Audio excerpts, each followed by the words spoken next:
반갑습니다. 저희가 심리상담 이제 첫 번째 핵심 이론 이야기 같이 하겠는데요. 오늘 같이 공부할 내용은 정신분석에 대해서 이야기를 합니다. 정신분석, 그럼 뭐 이제 여러분이 꼭 제가 이제 다른 데 가서 강의를 하다 보면 뭐 심리학을 꼭 공부하지 않으신 분들도 프로이트라고 하는 사람을 꼭 아시더라고요. 그래서 프로이트 이론에 대한 이야기를 하는 거다라고 하는 거. 그래서 우리 교재에서 보시면 프로이트 이론에는 여러 가지 특징들이 있습니다. 프로이트는 사람에 대해서 그러면 사람을 어떤 존재로 봤냐라고 하는 거. 그리고 프로이트 이론 하면 여러분이 꼭 기억하셔야 될 건 뭐냐면 무의식에 대한 강조를 했다라고 하는 거. 이제 프로이트만 무의식을 얘기하냐 그렇지는 않습니다만 프로이트가 무의식에 대해서 아주 중요한 어떤 연구를 통해서 밝혀낸 것들이 그 이후에 이제 학자들에게 큰 영향을 줬기 때문에 프로이트의 무의식에 대한 어떤 설명 이런 것들은 매우 중요하게 이제 다뤄야 되고요. 그 다음에 이제 자아, 원초와 초자라고 하는 이 세 가지 이 성격의 구조의 어떤 갈등들 이런 것들에 대해서 여러분이 좀 잘 이해하고 계셔야 이 심리 상담에 있어서도 프로이트 이론이 활용이 될 때 어떤 무의식을 이렇게 우리가 의식화시키는 용도라든지 아니면 자아, 원초아와 초자아 사이에 있는 이 자아를 어떻게 하면 더 건강하게 만든다라든지 이런 것들에 대해서 프로이트가 이야기한 내용이기 때문에 그래서 상담이 진행이 될 때는 무의식을 의식화시키는 거, 자아를 강화시키는 거, 요게 이제 정신분석 상담에 있어서의 치료 포인트가 되거든요. 그래서 그 내용들은 여러분이 꼭 기억하시길 바라고요. 의미 특징 보시면은요. 첫 번째, 구조적 가정 및 여러 가지 형태의 부적응 행동에 대한 역동적 이해 등의 이론적 배경에 기초를 둔다라고 하는 거. 이게 이제 무슨 말이냐면 제가 좀 전에도 말씀드렸던 것처럼 프로이트 이론 그러면 이렇게 이제 빙산처럼 이렇게 그리는 게 아주 일반화되어 있기 때문에 여러분도 이렇게 이해를 하시면 됩니다. 여기 의식이 있고 여기 무의식이 있다 이렇게라고 가정을 하면 이 의식과 무의식을 이렇게 나눌 때 여기를 이드, 여기를 이고 이렇게 쓰고 이고라고 읽죠. 이게 이제 뭐 원래 만들 때 그렇게 만들어서 그렇대요. 그 다음에 슈퍼이고 이렇게 이제 구분을 해서 의식의 전반적으로 의식을 가장 중요하게 차지하고 있는 건 이 이고가 의식을 중요하게 차지하고 있고요. 물론 이고는 무의식에도 이렇게 자리를 하고 있습니다만 이렇게 구조가 되어 있다라고 하는 측면, 그 다음에 여기서도 얘기하는 것처럼 어떤 역동적이다라고 하는 건 이 이드가 역동을 일으키게 되거든요. 우리가 의식적으로 뭔가를 알아차리기 힘든 거, 그러니까 예를 들어서 주로 이 이드의 욕구는 성욕과 공경욕으로 구성이 되어 있는데 이 성욕과 공경욕은 여러분도 한번 생각을 해보세요. 내가 만약에 어떤 대상에 대해서 성욕을 갖고 있다. 그게 이제 뭐 배우자다 이러면야 뭐 큰 문제가 없겠습니다만 배우자가 아닌 다른 대상에 대해서 어떤 성욕을 갖고 있다. 또는 내가 뭐 누구에 대한 어떤 강한 공경욕이 이렇게 막 들끓어서 그 사람을 내가 어떻게 할지도 모른다. 이렇게 되면은 얼마나 불안하겠습니까? 내가 이렇게 나도 이렇게 내가 통제를 잘하고 이러면 뭐 모르겠습니다만 술 취해가지고 막 무슨 이상한 짓을 할지도 몰라. 이러면 술 못 마실 거 아니에요. 왜? 불안해서. 이런 것처럼 내 안에 성욕과 공경욕이 강하게 자리하고 있다라고 하면 우리가 그걸 인정하기가 어렵기 때문에 이 의식은 이걸 누르게 돼 있다는 거예요. 이걸 못 튀어나오게 이 이드의 욕구 자체가 못 올라오게 이렇게 억압해서 무의식으로 자꾸 집어넣어서 나는 그런 거 전혀 없어. 이런 상태를 만드는 걸 가장 편안해한다 이렇게 보시면 돼요. 그러다 보니까 이 무의식으로 잠재해 있는 이 이드의 욕구가 역동을 자꾸 일으킨다는 거예요. 그래서 역동을 일으켜서 이상한 실수를 하게 만든다라든지 이상한 행동을 하게 만든다라든지 이렇게 나타나지게 된다라고 보는 것이 정신분석에 있어서의 가장 핵심적인 설명 방식인 거죠. 그래서 이 구조에 대한 어떤 가정, 그 다음에 여러 가지 형태의 부적응적인 행동, 이상한 행동을 한다든지 이상한 어떤 감정을 느낀다라든지 이상한 실수를 한다든지 이런 행동들은 어떤 역동, 이 이드의 역동에 의해서 만들어지는 거다라고 보는 게 이제 가장 기본적인 설명이다 이렇게 보시면 돼요. 그러면 동그라미 2번에서 얘기하면 그럼 이 무의식은 어떻게 형성이 됐냐라고 이야기하는 게 프로이트 이론에서는 5세 내지 6세 이전의 어떤 주 양육자, 그 다음에 내 주변에 있는 어른들, 그 다음에 주변 환경과의 관계에서 경험되어 있는 모든 경험들이 이 무의식으로 강력하게 한꺼번에 들어가게 된다라고 하는 거죠. 그래서 개인 무의식 이런 용어를 사용을 했죠. 초기 경험을 중요시합니다. 왜 그러냐면 이 무의식이 형성이 되는 건 초기 경험이 무의식으로 확 들어가 버리기 때문에 그렇다라고 하는 거죠. 그래서 우리가 성인이 된 지금도 어떤 무의식적 욕구, 무의식적 역동 자체는 초기에 형성된 그런 무의식적 역동이 영향을 받게 된다라고 하는 거죠. 그래서 초기 경험을 중시하고요. 무의식을 중요하게 생각합니다. 왜 그러냐면 이 무의식이 자꾸 삐져나와서 어떤 이상한 행동, 이상한 감정, 그 다음에 뭐 우리가 이해할 수 없는 어떤 실수들 이런 것들을 하게 만들기 때문에 그렇다라고 하는 거죠. 그래서 문제의 원인을 분석해서 의식의 세계로 노출시키는 거예요. 그래서 치료는 정신분석의 치료는 1번은 무의식의 의식화예요. 무의식을 의식화시킨다. 의식화. 제가 글씨를 좀 못 쓰죠. 네, 죄송해요. 무의식의 의식화가 치료 1번. 그 다음에 2번은 뭐냐면 자아를 강화시킨다. 자, 이거죠. 이고 강화. 그래서 결국은 이 자아가 초자아와 원초아를 조절할 수 있는. 근데 이제 보시면 자아는 영역이 제일 작고 이드가 제일 크고 그다음에 슈퍼이고가 그 다음으로 크게 일부러 그렇게 그렸어요. 제가 왜 그러냐면 자아는 사실은 힘이 제일 약한데 힘이 제일 약한 이 자아가 힘을 더 잘 가져서 더 능숙해져서 원초아와 초자아를 이렇게 잘 조절할 수 있게 만드는 게 프로이트 이론에서의 가장 핵심적인 건강한 사람의 특징 그리고 치료의 특징 이렇게 보시면 됩니다.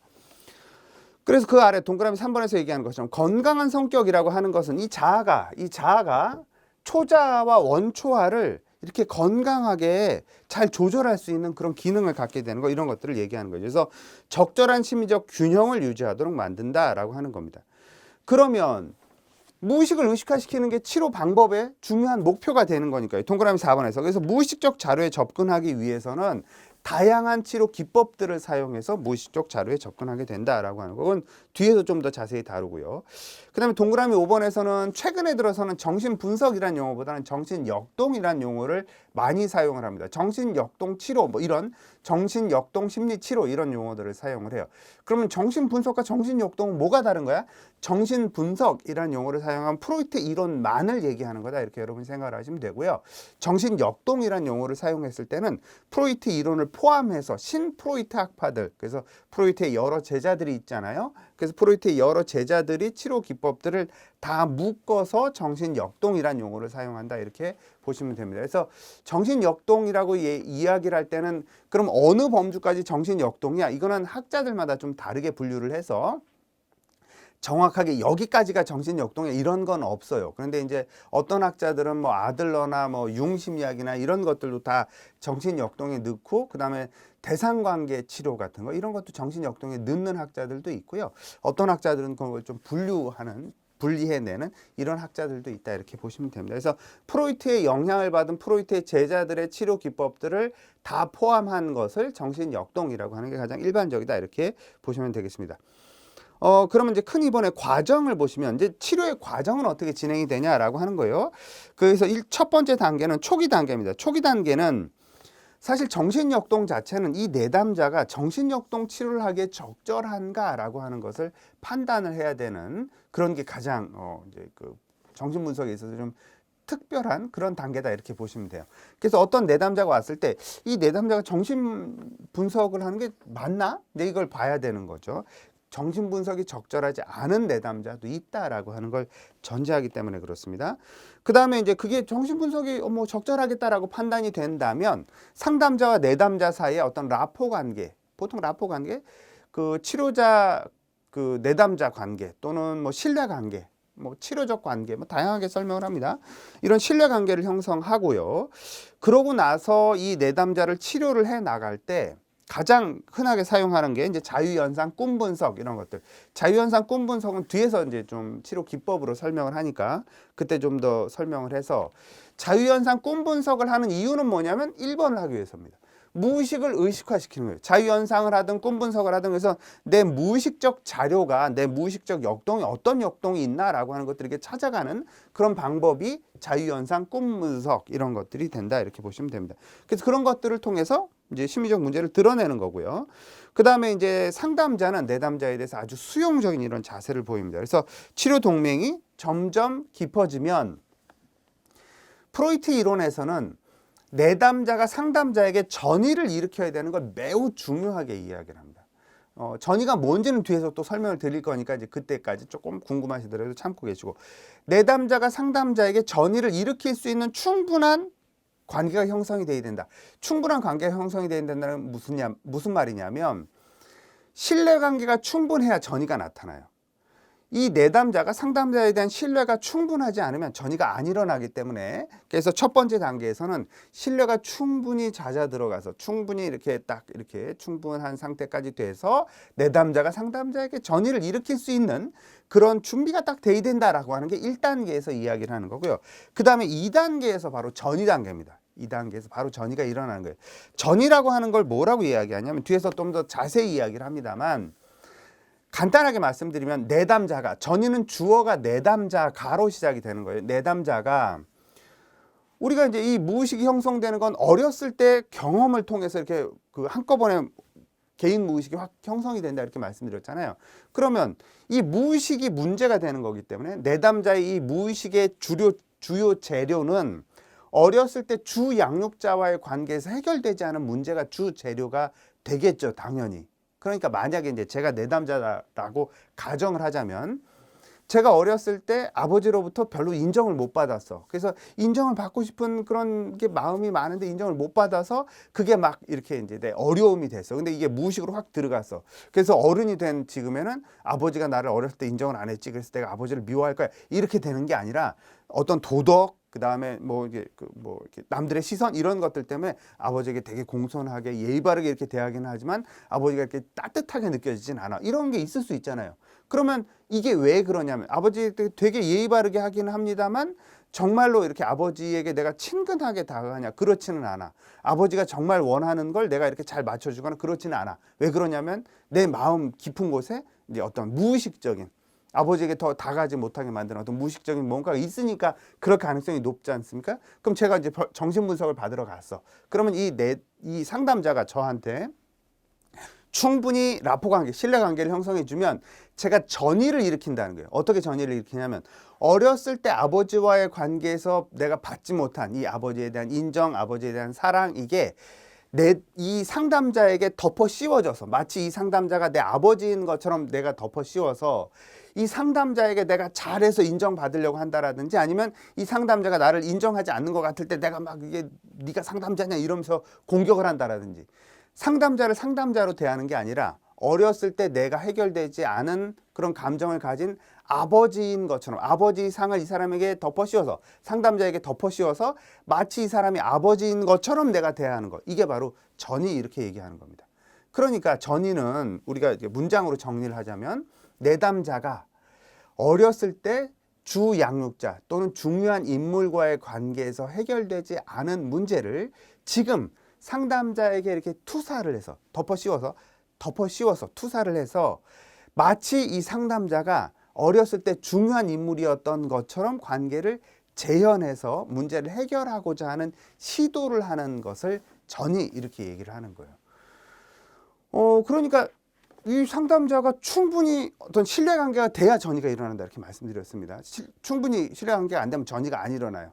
그래서 치료가 진행이 되고 치료로 가려고 하면 100% 전의가 일어나야 된다라고 하는 게 정신분석에서의 설명 방식이다, 이렇게 보시면 돼요. 그래서 2단계 전의 단계에서는 내담자가 유아기 때 중요한 대상에게 가졌던 감정을 상담자와의 관계에서 반복하려고 하는 시도예요. 그래서 상담자는 그럼 어떻게 해야 되냐? 당신이 그런 일이 있었군요. 내가 당신을 위로해 줄게. 이런 식으로 가면 안 된다는 거예요.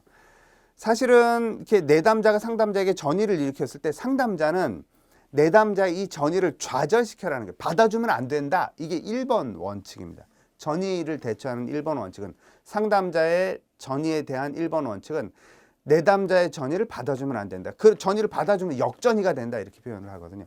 역전의가 일어나면 정신분석에서는 상담이 망했다, 이렇게 얘기를 합니다. 그러니까 역전의가 일어나면 안 돼요. 역전이 일어나면 안 된다. 역전의는 상담자가 내담자한테 어떻게 하는 거거든요. 그래서 역전이 일어나면 안 돼. 그러니까 그러면 상담자는 어떻게 되냐면, 내담자의 전의를, 제가 만약에 상담자라고 하면 내담자의 전의를 좌절시키는 거예요. 안 받아줘. 그러니까 안 받아주고 어떻게, 그럼 반사 이렇게 하냐, 그게 아니라 당신이 지금 나한테 왜 이렇게 하시냐면 하고 분석을 해주는 겁니다. 자꾸 이걸 설명을 해줘서 내담자 입장에서 내가 지금 왜 이런 너무 잘 보이려고 시도를 한다든지 뭐 상담 받으러 가는데 돈도 내는데 맨날 간식 사들고 가고 이러면 이상한 거잖아요.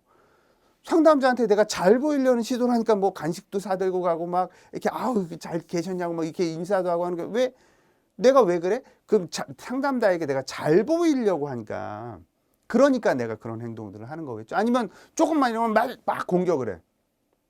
나한테 이렇게 쌀쌀맞게 대해도 되는 거냐고 이렇게 막 공격을 해. 내가 왜 굳이 상담자한테 그러냐고. 상담자를 상담자로 보는 게 아니라 어렸을 때 중요한 인물이 이 사람에게 덮어 씌워져서 마치 중요한 인물인 것처럼 내가 대하고 있기 때문에 그런 행동들을 하는 거거든요. 그러니까 상담자 입장에서는 당신이 지금 나한테 왜 이렇게 하는 거냐면 하고 분석을 자꾸 해줘야 된다는 거죠. 그걸 받아주는 게 아니라 분석을 해줘야 된다라고 해요. 그래서 상담자는 내담자의 전이 욕구에 대해서 중립적인 자세로 해석을 수행함으로써 내담자의 욕구, 전이 욕구를 좌절시켜야 된다라고 하는 거예요. 전이 욕구를 좌절시키지 않으면 그걸 바로 역전이 이렇게 얘기한다 그랬죠. 상담자의 역전에 대한 분석 및 해결도 병행되어야 되는 거예요. 역전이가 일어나면 상담은 망하게 된 겁니다. 둘이 그냥 늪에 빠져버린 거예요. 그냥 둘이 같이 손잡고 늪으로 뿡 이렇게 들어갔다 이렇게 생각을 하시면 됩니다. 역전이가 일어나면 안 돼요.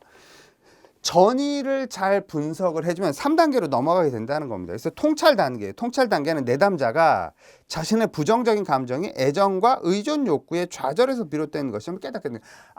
내가 왜 상담자한테 이렇게 열심히 간식도 사오고 막 어떤 날은 상담자를 욕하기도 하고 막 이렇게 하냐면 하고 이제 상담자가 분석해 주는 걸 통해서 내가 그래서 그랬구나라는 걸 깨닫게 되는 걸 통찰 이렇게 얘기하는 거예요.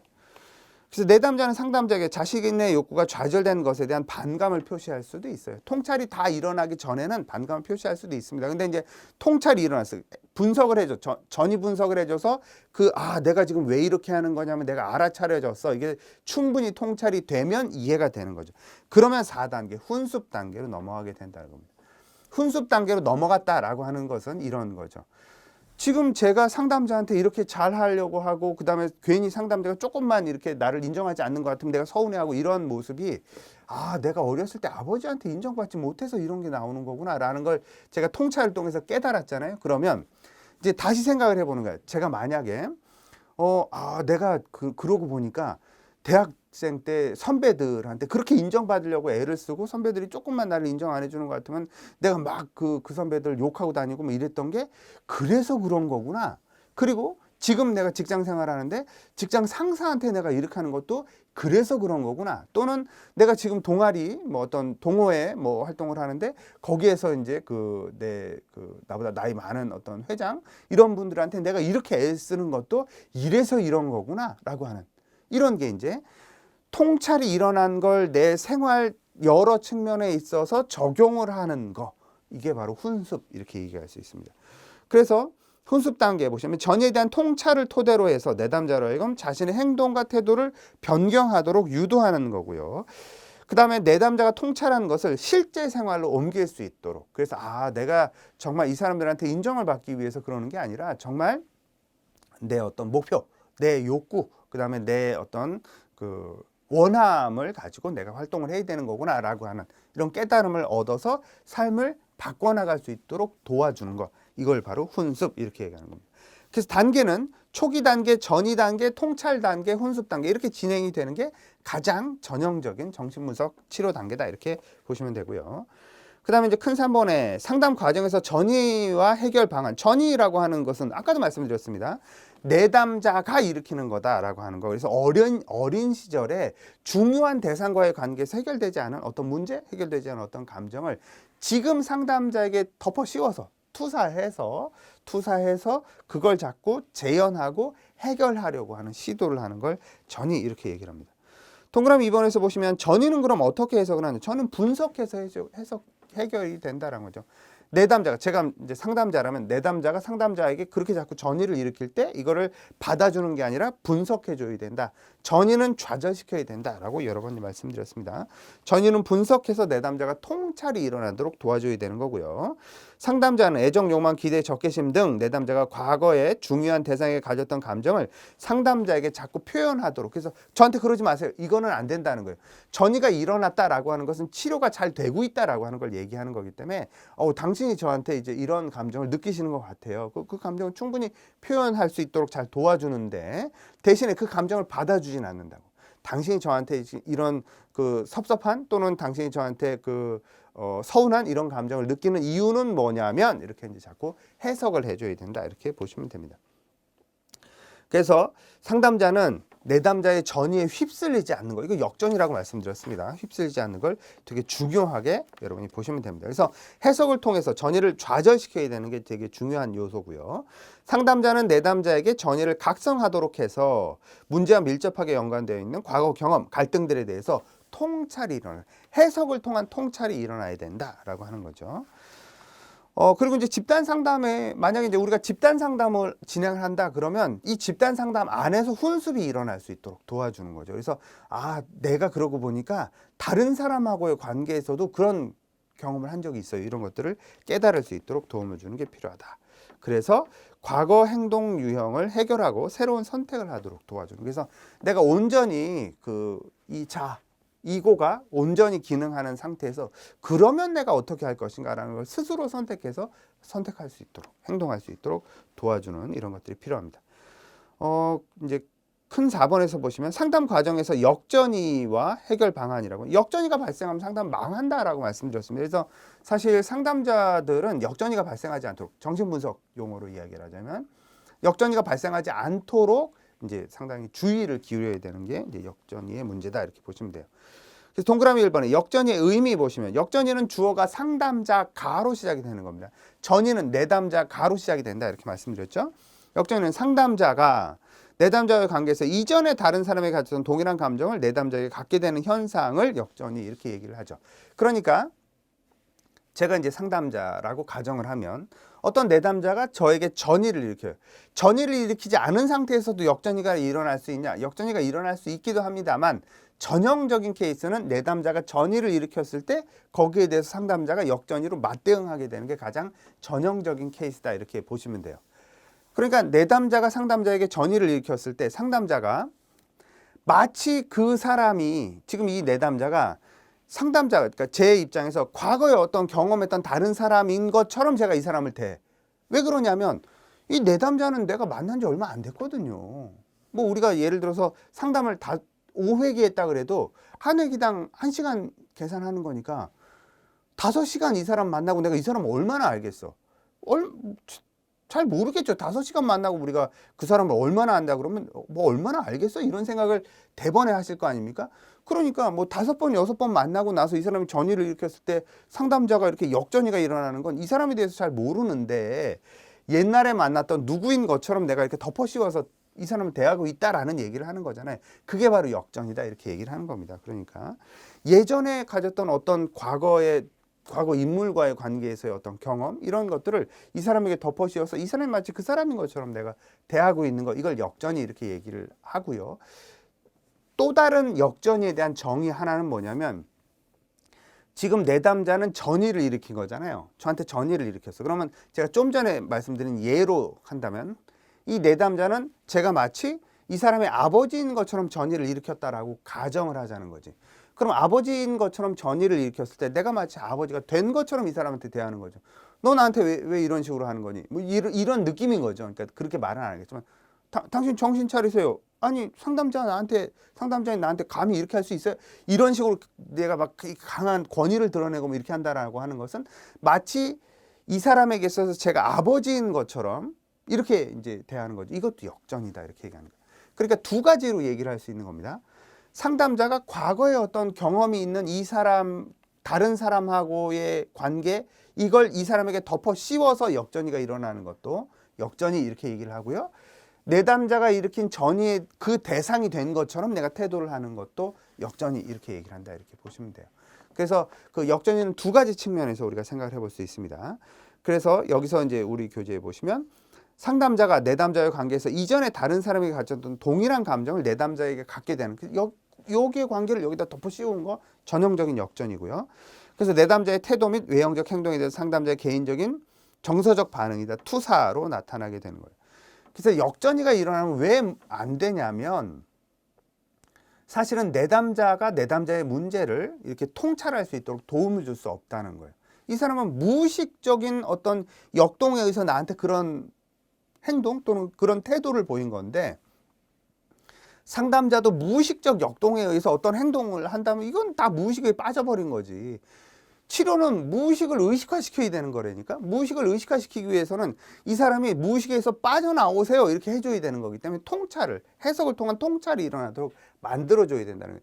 이게 돼야 이게 되기 때문에 그렇습니다. 무의식을 의식화시키는 게 가능해야 그래야 자아를 강화시키는 게 가능하기 때문에 그 무의식에 빠진 상태에서 허우적대면 안 된다 이렇게 얘기를 하는 거죠.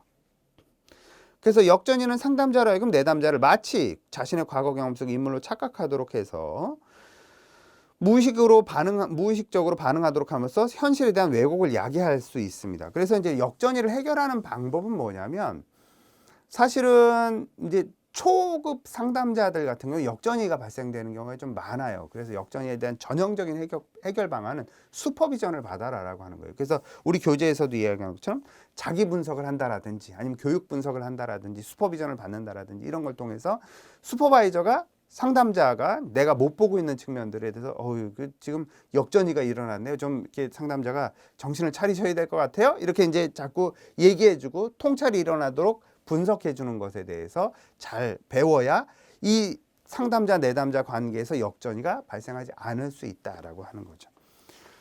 그래서 이제 우리 교재에 나와 있는 것처럼 일정한 거리를 둔 채 객관성을 유지해야 되고, 일정한 거리를 둔다라고 하는 것이 심리적인 거리를 둬라 이 얘기를 하는 건 아닙니다. 내 상담에서 한 걸음 떨어져서 지금 내가 뭐 어떻게 상담하는 거지 이렇게 보라는 걸 얘기를 하는 거죠. 자기 상담에서 한 걸음 떨어져서 자기 상담을 관찰할 수 있어야 지금 이게 역전이가 일어난 거구나 이렇게 생각을 할 수 있는 거고요. 스스로 자신을 볼 수 있고 자신을 다스릴 수 있는 능력을 키워나가야 되는데, 능력을 키워나가는 방법은 슈퍼비전이 제일 좋다. 동그라미 2번에 역전이의 해결 방안 보시면 자기 분석을 통해서, 그래서 뭐 내가 나를 분석하는 거지. 내가 나를 분석하는 건 좀 한계가 있거든요. 그래서 이 자기 분석을 하는 거 좋은데 자기 분석적으로 다 해결이 안 될 때는 슈퍼비전을 받으면서 교육 분석을 통해서 이제 지도 감독을 받는 게 제일 좋습니다. 그래서 슈퍼바이저의 지도 감독을 받아서 자기 문제를 통찰할 수 있도록 이제 해야 되는 거. 그 다음에 이제 다른 정말 이렇게 해결이 잘 안 된다. 이 내담자와의 관계에서 내가 이렇게 알았어. 그런데 다시 딱 들어가면 다시 허우적대는 이런 진흙탕 속으로 들어가. 그럼 이 내담자는 내가 도움을 주기가 어렵구나. 내담자의 문제가 아니라 내 문제 때문에 도움을 주기가 어렵구나 판단해서 다른 상담자에게 이렇게 보내는 것이. 그래서 다른 이제 전문가에게 좀 보내는 것이 레퍼한다 이런 표현을 사용을 하거든요. 상담에서는 그게 좀 더 효과적이다 이렇게 볼 수 있겠습니다. 그래서 사실 정신분석에서는 역전이가 발생하면 상담 망했다 이렇게 얘기를 할 정도로 아주 역전이에 대해서 이렇게 강하게 이야기를 하고 있다라고 하는 거 여러분 좀 기억하시면 좋고요. 핵심 예제 1번 보시면은요. 심리치료에서 치료자의 역전이에 대한 설명으로 가장 적합한 것을 써라라고 하는 거죠. 상담자의 역전이를 얘기하는 거죠. 동그라미 1번. 치료자는 내담자에 대해서 부정적인 감정을 가져서는 안 된다라고 하는 거. 부정적인 감정을 가져서는 안 된다는 아닌 거고. 동그라미 2번. 내담자에게 좋은 치료자라는 말을 듣고 싶은 것은 당연한 욕구이다 라고 하는 거예요. 동그라미 3번. 내담자에게 느끼는 역전의 감정은 치료의 중요한 도구로 활용될 수 있습니다. 이게 정답은 3번인 거예요.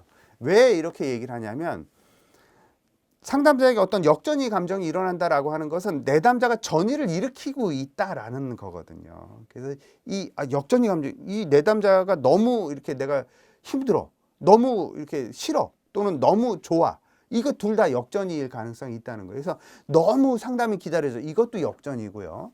그 다음에 너무 이 상담을 안 했으면 좋겠다 이런 마음이 드는 것도 역전이라는 거죠. 내가 이 마음이 왜 드는지를 자기 분석을 자꾸 한다든지 아니면 슈퍼비전을 통해서 내가 이런 감정이 드는 건 이래서 이런 거구나라는 걸 내가 적절하게 깨달아야 이 내담자에게 분석을 해줘서 통찰이 일어나도록 도울 수 있다라고 하는 거죠. 그래서 중요한 자료가 될 수 있습니다. 역전의 감정이 일어난다라고 하는 것은 이 사람이 지금 전이를 이렇게 일으키고 있구나. 예를 들어서 그냥 아무렇지도 않은데 내담자가 자꾸 이렇게 선생님 뭐 좋아하세요? 이러면서 맨날 뭘 자꾸 사들고 와. 그럼 이 사람이 나한테 왜 잘 보이려고 자꾸 이러지? 이런 불편한 감정이 내 안에서 일어나서 이 사람이 뭔가 지금 나하고 관계에서 전이를 일으키고 있구나라는 걸 내가 통찰을 해야, 그래야 내담자를 이걸 분석을 해줄 수 있다라고 하는 거죠. 그래서 역전이 감정이 일어나는 것을 중요한 도구로, 좋은 적절한 도구로 이렇게 활용을 해야, 그래야 내담자의 전이를 분석해 줄 수 있다, 이렇게 보시면 되겠습니다. 그래서 적절한 답은 동그라미 3번이 가장 적절한 거고요. 동그라미 4번, 치료자가 역전이를 알기 위해서는 꼭 교육 분석을 받아야 하는 것은 아니다라고 하는 거예요. 꼭 교육 분석을 받아야 하는 것은 아니긴 합니다만 교육 분석을 받는 게 좋기는 해요. 그래서 가장 적절한 역전에 대한 가장 적절한 설명은 동그라미 3번. 그래서 내담자가 전이를 일으킨 거에 대한 상담자가 역전이가 일어나는데, 그 역전이를 적절하게 알아차리면 치료에 좋은 도구로 활용할 수가 있고요. 역전이가 일어난 걸 내가 못 알아차리고 그냥 뭐 이렇게 같이 넘어가 버리면 같이 늪으로 빠져버리는 거다, 이렇게 보시면 되겠습니다. 그래서 여러분이 정신분석에 대해서는 뭐 가장 기본적으로 제가 말씀드렸던 무의식을 의식화시키는 거, 그 다음에 자아를 강화시키는 거, 이런 치료 방법을 사용하기 때문에 이런 전이와 역전이 이런 것도 중요하게 다뤄진다, 이렇게 이해하시면 되겠습니다. 여기까지 수고하셨습니다.